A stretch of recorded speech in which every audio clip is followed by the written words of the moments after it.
এ কোরআন নাজিল হওয়ার আগে হেদায়েতের পথ রাসূল নিজেও জানতেন না। আল্লাহ সূরাতুদ দুহার মাঝে বলছেন ওয়া ওয়াজাদাকা দাল্লান ফাহাদা। ও প্রিয় নবী, আল্লাহ তাআলা আপনাকে পেয়েছেন হেদায়েতের পথ সম্পর্কে অনবহিত অবস্থায়, দাল্লা অনবহিত, ফাহাদা তারপর আপনাকে হেদায়েত দিবেন কে? আমার আল্লাহ পাক রব্বুল আলামিন এই যা কিছু সৃষ্টি করলেন পৃথিবীর জমিনে, কাবা ঘর বলেন, পৃথিবী বলেন, ফেরেশতা বলেন, পুরা 1,24,000 3,36,000 এত নবী রাসূল পাঠাইলেন। আমাদের ঈমান আছে, সবাই সব কিছু হচ্ছে শুধুমাত্র আমার নবীর ওসিলায় সৃষ্টি করেছে। সুবহানাল্লাহ। আমার আল্লাহ পাক রব্বুল আলামিন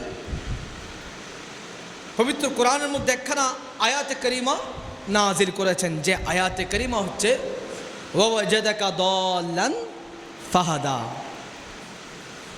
যেটা হচ্ছে সূরা দোহার আয়াতের মধ্যে আছে, সূরা দোহার মধ্যে আছে ওয়া ওয়াজাদাকা দাল্লান ফাহাদা। আরে ওয়া ওয়াজাদাকা দাল্লান ফাহাদা এই আয়াতে কারিমার ওই যে সালাফিরা আছে না, ওই যে ঈমান চোররা আছে না, মুনাফিকরা আছে না, তারা এই আয়াতের তাফসীর করেছে আমার নবী নাকি পথভ্রষ্ট ছিল, সেখান থেকে নাকি আমার আল্লাহ তুলে নিয়েছেন। নাউজুবিল্লাহ। আটু মুহাম্মদের আওয়াজে বলেন না নাউজুবিল্লাহ। যে অমানুষের বাচ্চার ঈমান থাকে আমার নবী পথভ্রষ্ট ছিলেন, সে কখনো মুসলমান হতে পারে?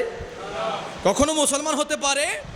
আল্লাহ যত নবী রাসূল পাঠাইলেন সকল নবী রাসূল থেকে আগে প্রতিজ্ঞা নিয়েছেন, তোমরা আমি আমার রসুলের উপর, আমার নবী মুহাম্মদের উপর তোমরা ঈমান আছো কিনা, ঈমান আছে কিনা তোমাদের, তোমরা তার বিষয়ে তোমরা বিশ্বাস আছো কিনা, তোমরা তার বিষয়ে প্রতিজ্ঞাবদ্ধ কিনা।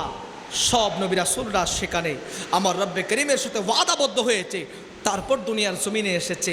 এবার আমাকে বলেন, আমি একটু দুনিয়াবে কিছু উদাহরণ দিই।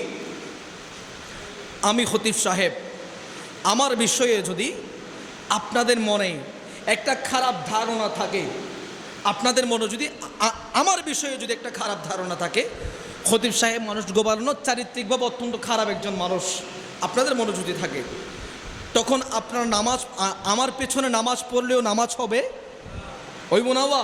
কারণ আপনারা জানেন আমি খারাপ মানুষ, আপনাদের ধারণা আমি খারাপ মানুষ, এরপরে আপনারা আমার পেছনে নামাজ পড়লেও হবে না, বা আপনারা আমার পেছনে নামাজ পড়বেন না। এবার বলেন, সকল নবী রাসূলরা জানতেন আমার দয়ার নবী এমন একজন নবী যার বিষয়ে বিন্দুমাত্র কোনো সন্দেহ নাই, বিন্দুমাত্র কোনো সন্দেহ নাই। তিনি এমন একজন নবী যার চারিত্রিক গুণাবলীর কাছে পুরো পৃথিবী নত হয়েছে, যার চারিত্রিক কথার কাছে, যার চারিত্রিক বিষয় নিয়ে আমার রব্বে করিম পবিত্র কোরআনে আয়াতে কারিমা তেলাওয়াত করেছে, যার বিষয় নিয়ে আমার রব্বে করিম পবিত্র কোরআনের মধ্যে অসংখ্য আয়াত নাজিল করেছেন, তিনি কি পথভ্রষ্ট হতে পারে?